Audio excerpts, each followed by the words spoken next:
Joining us from the LA Kings, fan favorite of this show, fan favorite of ours, number 55, center, Quinton Byfield. Quinton, hello.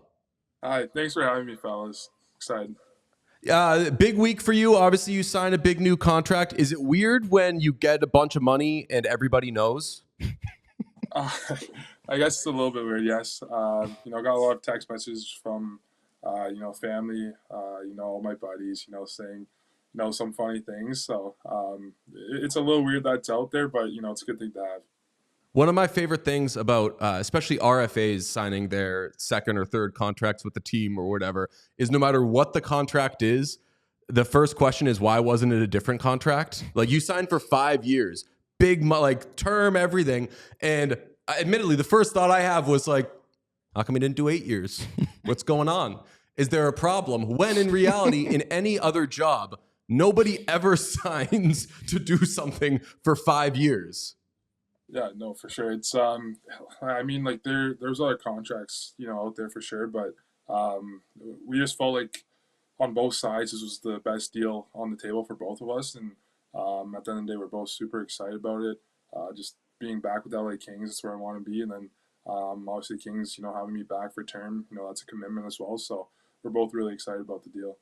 Has that been the highlight of your summer so far? What else are you getting into? Yeah, no, that's definitely the highlight of my summer. I've been, traveling a little bit. Went to, some weddings, bachelor parties. So there's some interesting things out there, but mostly just golf. I like every other hockey player. You're in a gaming setup right now. It looks like you're in a gaming chair. Are you a college football 25 guy? What are you playing? You know what? I gotta get my hands on that game. It looks unbelievable. So shout out to that game. I think that's EA Sports, right? And, Yeah.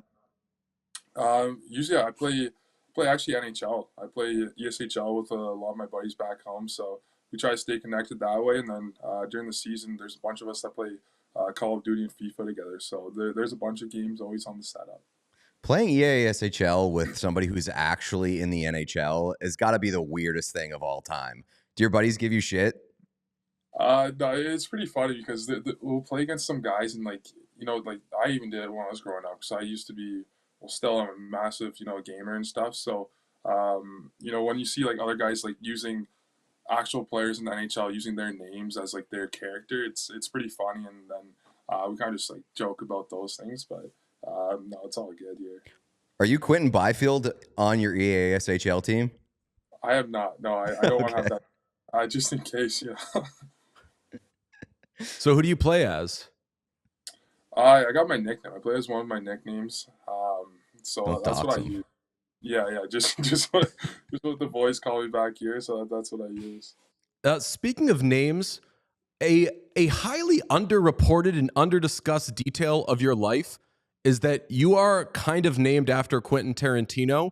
I believe, as the story goes, your parents were discussing maybe naming you Clinton after your father, and they're both Tarantino fans. Your mom was reading something about Quentin Tarantino and was like, oh, we both like Tarantino. How about Quinton? And it'll be Quentin, but we'll spell it like Clinton, and that way you get the homage to your old man, but also to Tarantino. Is this correct? I think so. Maybe the story might be fabricated a little bit just because my parents, but I think that is correct, and it's funny enough because my dad's name's Clinton, but then they name me Quinton, obviously, and then my godfather's name's Linton as well. So in the future, I gotta keep that going on, I think. Damn. Are you a Tarantino guy? Honestly, I don't know too much about them, if I'm being honest, but they're obviously massive fans. Okay, well, Sean, throw up all the movies just in case. Have you seen any of these movies? Reservoir Dogs, Once Upon a Time in Hollywood, Django, Kill Bill. There's some classics in there. Okay, yes. I you know what? I haven't watched Kill Bill yet, but I've watched Django and I think it's the Once Upon a Time in Hollywood as well. Once Upon a Time in Hollywood. I've heard Pulp Fiction's really good. And I still haven't got around to that one, but Tarantino rocks. Highly recommend. Yeah. And as an LA guy now, like, you're going to be there for a while. Once Upon a Time in Hollywood, get all those Rick Dalton mannerisms in there. I think it'll be really, really well received. Yeah, I'll bookmark all those, and those are my next movies I got on deck. If you had to name your future child after a director, who would you pick? After a director, you know what? I'm bad with names like that. Like I don't know many directors I could name off. Right Or now. after a movie, then? Yeah, Just a what's your favorite movie overall then? My favorite movie. Wow. My movie. So I'm more of like a comedy guy. Man, putting me on the spot here. I'm trying to think now about my. There's one crazy one. I don't know if how many kids listen to this, but Hot Tub Time Machine. Oh, yeah. Oh, yeah. I always loved that movie. I think that's up there for sure for me. I think That's underrated for sure, I think. It's very underrated. I like that one. Then American Pie, I like those ones as well. Like, Oh yeah, classic. People used to tell me that I looked like Jason Biggs, the guy from American Pie, and yeah. I believe it was given to me as an insult. So that's why I do a mustache to try to look different. And now God knows what I look like. Can we discuss your incredible goal against the Blue Jackets last season, which I'm sure you've discussed a million times, and you did so many things on this play, just wild end to end off the face-off. You go through two guys, you lift the stick of our dear friend Zach Werenski. Wasn't very kind of you, kind of embarrassed him a little bit, kicked it to yourself, finished backhand. But my favorite thing about that whole play was your celebration, because it initially started with like, oh, I fucking did that shit. And then eventually your face kind of changed to like, pretty good, huh, fellas? Yeah, I know that. I don't even know what I was thinking on that play. It was, I think the play started in the D zone, and we lost the draw. And then I was just able to pick up the puck with enough ice and a lot of speed. And I was just coming through. At first, I was like, I was 1-on-2, I think. So I was like, I'm gonna have to dump this in, and kind of just set it up there. But then I was like, I'll just try to make a move here, and just I saw him kind of lunging at me. I just wanted to try to go through his stick, kind of in that area, and just that play ended up working. Then I realized I only had one hand on my stick. I was like, damn, and then the puck was there. I kicked it up, then I lift the stick and do all that, and that was kind of just all instinct and blacking out a little bit, and then. I was falling over. I was like gliding into the corner almost. I couldn't get my skate down, so I almost crashed into the boards at first, and then finally I got up, and then it was kind of just like, oh, I can't believe I just did that, and I was like, wow, like it's one of those things where it all happened so fast, like you don't realize how how cool it honestly was until you watch it over again. We got like a month of content out of that goal. Like, do you remember like we like slowing it down? This like I feel like the stick lift was borderline like missed or like underappreciated by everybody. Like, did you know in that moment that you were making each of those plays one by one, or was it just like a here we go, I'm just like throwing my whole body at this thing? Yeah, it was honestly I was in scramble mode there. It was just anything to get the puck back and try to make a play and get a shot off. But no, that was my favorite part of the sequence. Honestly, was the stick lift, because I feel like that part of the play was very underrated. That's it's hard to do at that moment, and going that speed. But the whole thing was just scramble mode, just trying to get the puck and keep it going to the net. Be honest. How many times did you watch it on YouTube after the fact?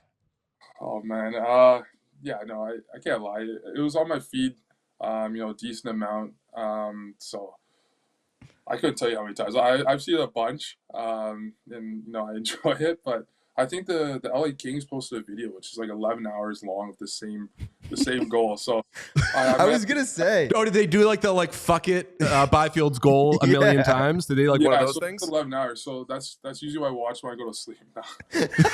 I was gonna say that shit would be playing on loop in my house every time anybody came over. I'd be like, oh, this is on. You should get one of those. You know what the frame is? You know what the frame is? It's a TV that's like that kind of blends. It makes it look like it's art, like it's a picture frame. Yeah. And just get the frame, toss that on there 24/7. Very tasteful. Yeah, no, that's definitely what I'm gonna do. First time I get a house, that's gonna be the centerpiece, and whenever the guests come over, they'll see it right when they walk in. Oh my! I'm sure that you've had. I mean, I listened to your availability and everything after you signed the contract. When you were asked what's the first thing you're going to do with the money, you should have been like, I'm going to erect a statue of myself scoring against the Columbus Blue Jackets. Furthermore, even though I'm still alive, I will get hologram Quinton Byfield to score the goal in my house at all times, and also the LG frame. Yeah, no, that is probably a better answer than I gave. I don't even know what I gave. I think I said nothing, honestly. But no, that's on the list now for sure. Everybody was calling that goal of the year immediately after it happened, but there was still a bunch of time left in the season. Were you monitoring the rest of the league to be like, fuck, I hope Connor McDavid doesn't do anything cooler the rest of the season? Yeah, then he did in the playoffs. So there's so many good players in the league, and it's like, especially Connor. Like he probably has a highlight reel every game. He's unbelievable. But I'm a big hockey fan and watch as much hockey as I can. So, I was monitoring a little bit. Does it piss you off that you are the second highest drafted player from Newmarket, Ontario? You know what? I'm just happy. I'm happy I got drafted, but no, like I don't know if he really claims Newmarket. I think he doesn't, honestly. Yeah. So Newmarket's still mine, I think. But what's very funny about These are my streets, on the list of like famous people from Newmarket is, I'm sure Jim Carrey is from Newmarket. Yeah. Very cool. Yeah. John Candy from Newmarket.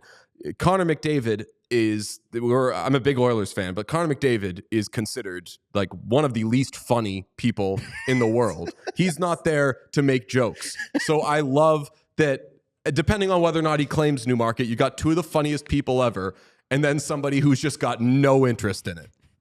Yeah, no. Newmarket's good, and Connor, like I have the opportunity to work out with him during the summers, and we're represented by the same agency. So over the years, I got to be able to meet him. He's sneaky, really funny once he gets to open up to you guys. Another fun fact is, speaking of Connor McDavid, is that you were a Jeff Jackson client before he went and became CEO of the Oilers. Famously, he represented Connor as well, which explains why you have the same agency now. But what was Jeff Jackson like as an agent? He was an amazing agent, honestly. Very excited that he took the next step again and became the Oilers president. They're doing a great job over there. But as an agent, he was always there for me, and I can't say enough words about him. You have to be just deathly sick of the Oilers, though, right? I mean, one of these times it has to happen for us. So,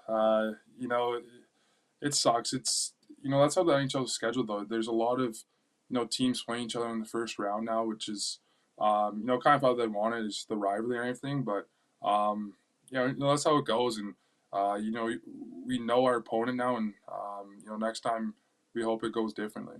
Well, do you remember the 82nd game of the season? This kind of ties back to your goal of the year thing. I was wondering which goal meant more to you, the goal that made Quinton Byfield a household name if you weren't already. And I know that you're smirking because you know which goal I'm about to talk about. You had, I believe, a $215,000 bonus in your contract if you scored 20 goals last season. And you scored 19 goals very quickly, and then went on had a little bit of a oopsie for a little while, and you were still playing well, but you went into game 82 on a 19-game goalless streak before finally scoring 20 in a crazy game against the Chicago Blackhawks, which, tying back to what we were saying before, like that was also deciding who you were going to play against, and you had to come back in that game, and it was a whole wild thing. But which goal meant more to you? The crazy goal or the hell yeah, I just got paid goal? I'll say the crazy goal, but funny enough, you mentioned that. It was 19 games. You're right. As all the fellas knew too, so they're trying to get me the puck, in that last game. So it was fun, but it sucks I had to wait that long. But the NHL is a hard league to score, and once I was at 19. I think there's 58 games left. I was like, I might get 30 here, and then funny enough, I go on crazy cold streak. But with that time as well, I was sick for a long time there as well. So most of the games I was trying to get through the games, but going back to that, I think the Columbus goal is probably the most special, but the Chicago definitely pays the bills.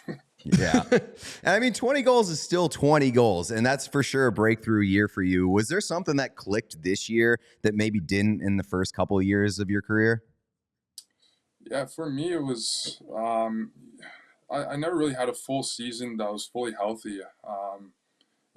There's a lot that goes into it. Like the first year, I sprained my ankles. I missed 40 games. The next year, I was sick multiple times, and it's all about opportunity and how you use it. So there's a lot of different things to factor on that, but I think injuries in the past played a big part on me. And this year I was fully healthy, and I just wanted with a whole different mindset. That I've been playing this game my whole life and scoring goals, putting up points. So just want to go back with that mindset, and ended up being a lot better this year.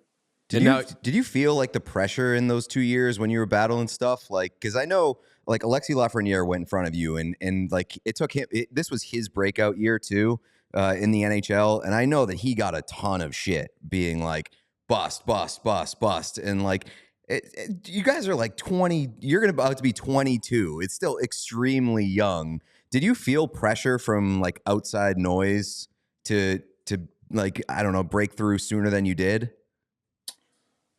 Yeah, like you hear all the noise and everything, and you obviously want to live up to all the potential, but guys are coming in so early, so young, with different spots as well. Like I feel like me and Laffy as well. We won two teams that were already looking for the playoffs and the playoff picture. So it's almost tough to find your role and position in those teams, but.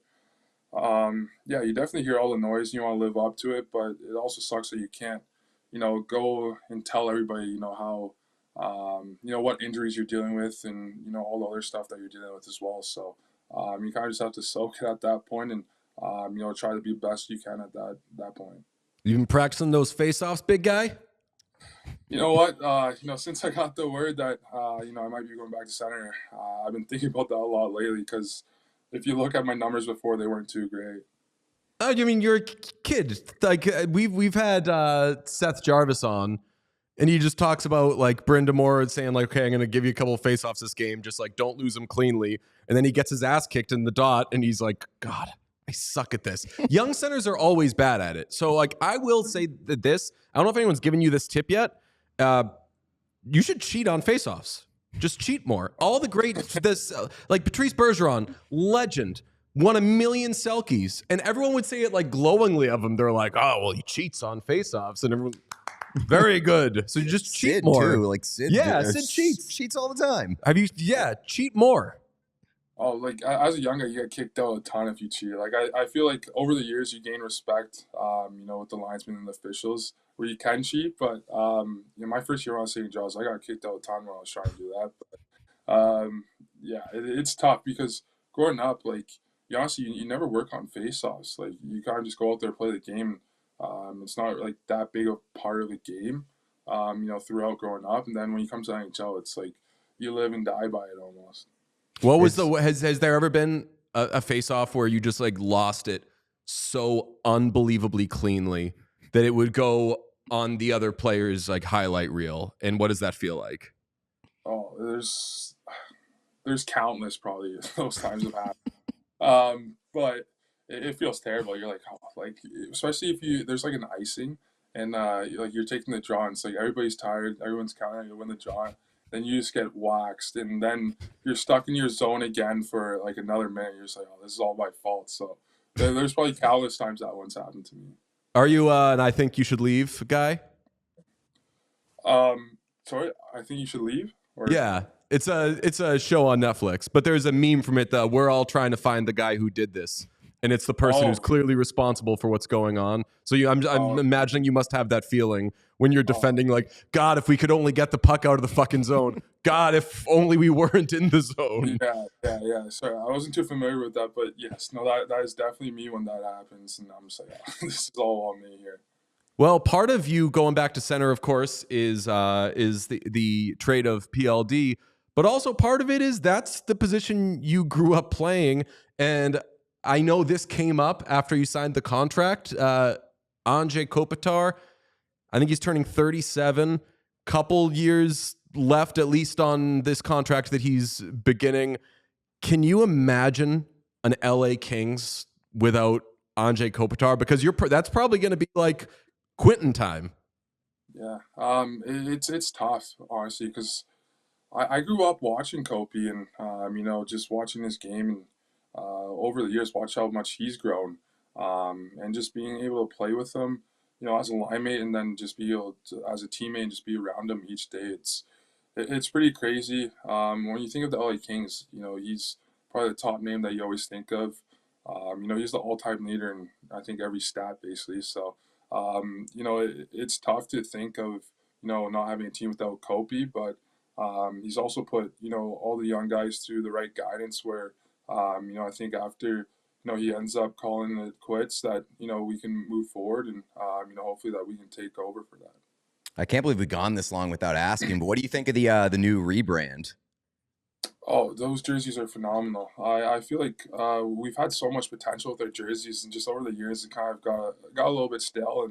And we like there's so many jerseys from before and prior.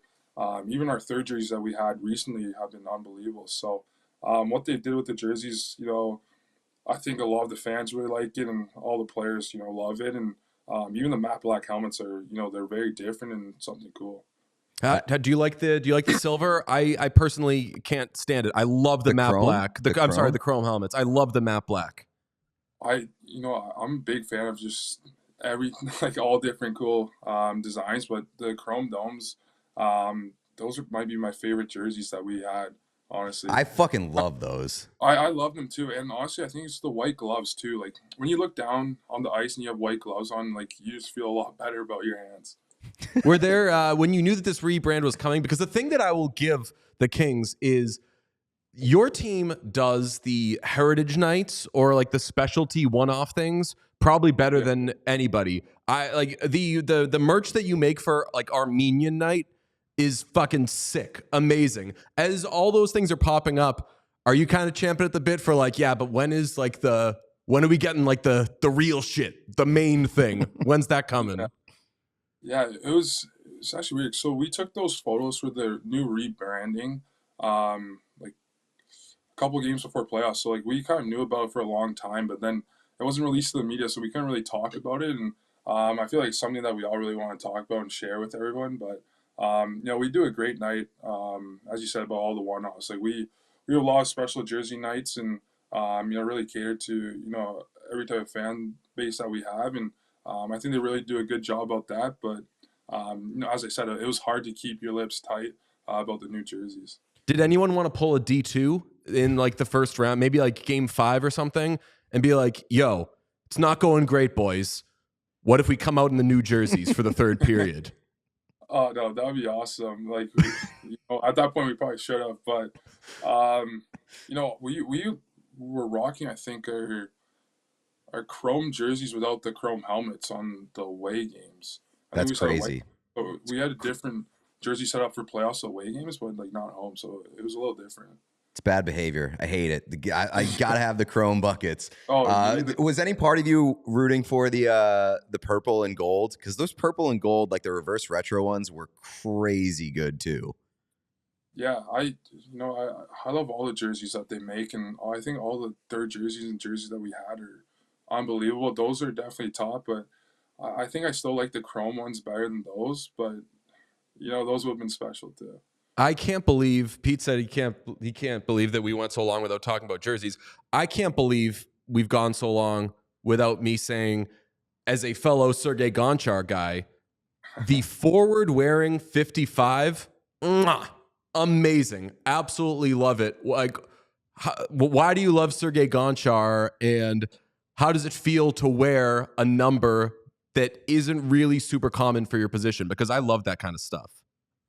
Yeah, like for me growing up, like the Pittsburgh Penguins was kind of like the team growing up, and me just being I used to be a defenseman, so just wanted to be a little bit different. Everybody always wanted 87 and 71, and I just recognized Gonchar, and I just wanted to model my game after him when I was playing D. So he was my favorite player, and once I got that number, I just want to stick through it throughout my whole career, and lucky enough, I always got it. So this is where I was like, okay, this is going to be a bonding moment for us, both Gonchar guys. I imagine Sergei Gonchar 2 teams earlier on the Capitals, and the cup of coffee that he had with the Bruins was amazing. But you're right. Yeah, when he went to the Penguins, man, that team had everyone. Gonchar was the best, though. Just absolutely So electric cool. player. So cool. What was your first like formative hockey memory? Because like, I mean, you're a young guy. I always like to kind of find out. For me, it was like Rick Nash when he scored the goal against Arizona. It was just so nasty. Like, what was your first like, holy shit, this is the coolest sport in the world moment watching hockey as a kid? For me, I think honestly, I watched a lot of hockey growing up, but the first memory that really sticks to me still, and I know exactly where I was that day, was when Crosby scored that game-winning goal in the Olympics against Team USA. That's the one that always sticks out to me. I was at my buddy's basement, and we were watching that. All our family was over. All the boys were over. That's the one that always sticks out to me, and I won't forget that one. Last question. In my feverish research on all things Quinton Byfield, I saw you call your grandparents on, I believe, your mother's side, Oma and Opa. This would get me fired from a job interview, but are you German? I am German. That is correct. That's my mom's side, and I call them both Oma and Opa. Hell yeah. We have a very weird thing on this show. We love German hockey players. Leon Draisaitl's my favorite player. Our producer Sean is a huge JJ Peterka guy. It sucks that your draft was you weren't all in the same place. You and Stützle could have been boys. We could have been boys for sure. Yeah, no. So it's a weird mix too, because then my dad he's Jamaican, so it's like German Jamaican. I feel like it's very uncommon to have. Do you like identify as German, or you like I am German? I don't. Not like primarily, but like you do recognize yourself as German? Because I mean, these two guys have clear favorite German hockey players in the NHL. Normal thing. I'm a free agent. I could be like Quinton Byfield could be my German. Pete is a hockey is for everyone guy. Sean and I are just more like the 3 German guys in the league are really cool. Yeah, no. For you, I'll identify as German. So I hope they can join your Yes. Perfect. Amazing. So you play famously in the AHL. You played on the first all black line in years and years and years, which was really cool. At an all-star game or something, if there got to be like a Draisaitl or a Stützle or a JJ or something, that'd be amazing. We'd probably be the only people hyping that up and be like, hey guys, there's not a ton of German people in the NHL. Let's give these guys their due. But would you like go over to them and be like, hey, they don't know, but this is a pretty cool moment? Yeah. As you said, for you guys, I would, just because we had this conversation. But funny enough, I work out with Leon as well, so maybe we have some ties there. But if there's something there, that'd be pretty special too, because I recognize there's not many German athletes in the NHL, and so that'd be a cool one. What's Leon like? He's a great guy, honestly. It sucks that I always play against the Oilers in the playoffs, but and I work out with half their team probably, so it's a weird one in the gym, but they're all great guys, and all very respected. Well, you got Fogel now. You got Fogs. He's gonna be a little. He's gonna be able to tell you all the secrets and show you all the ways of winning in the playoffs. This is the year. Exactly. I'm an Oilers guy. I want you to have all the success in the world. I want you to beat the Stars. I beat somebody else. Oilers. Then we'll have to have a discussion. But I could see this being the year, though. At least for advancing, not past the Oilers, but we'll figure it out. I like that. No, well, we got Fogs, but they took Arvidsson for us, so it's almost for one there. Well, we love you coming on with us, man. We're huge fans of yours. And Will, I was going to say, we were planning on getting out there early next season to do something with you guys, but your first 400 games are on the road. So we will instead, I guess, just see you when you come to Boston, which you do before you play a home game. I know. I looked at our schedule too. Initially, our thing was we're supposed to renovate our rooms, and then I think something fell through there, so that's why we're kind of starting all on the road. But Boston sounds good. We'll we'll catch up and we'll talk some more. Oh, Hell you're yeah. the best, man. We You're the best. appreciate it. You're my favorite German player in the NHL now. I love that for me. Awesome. I got to go with Leon until you do a couple of more goals like the Columbus one. Then I think you beat out Leon. But That's Leon's so perfect. fucking good, man. He's amazing. All right. That's the weirdest way I've ever ended an interview, by telling somebody, but just to confirm, I like another player more than you. But we can be adults about this. We're at work. This is fine. Man, appreciate you so much. You're the best. Awesome. Thank you, fellas. We all silly like the mayor.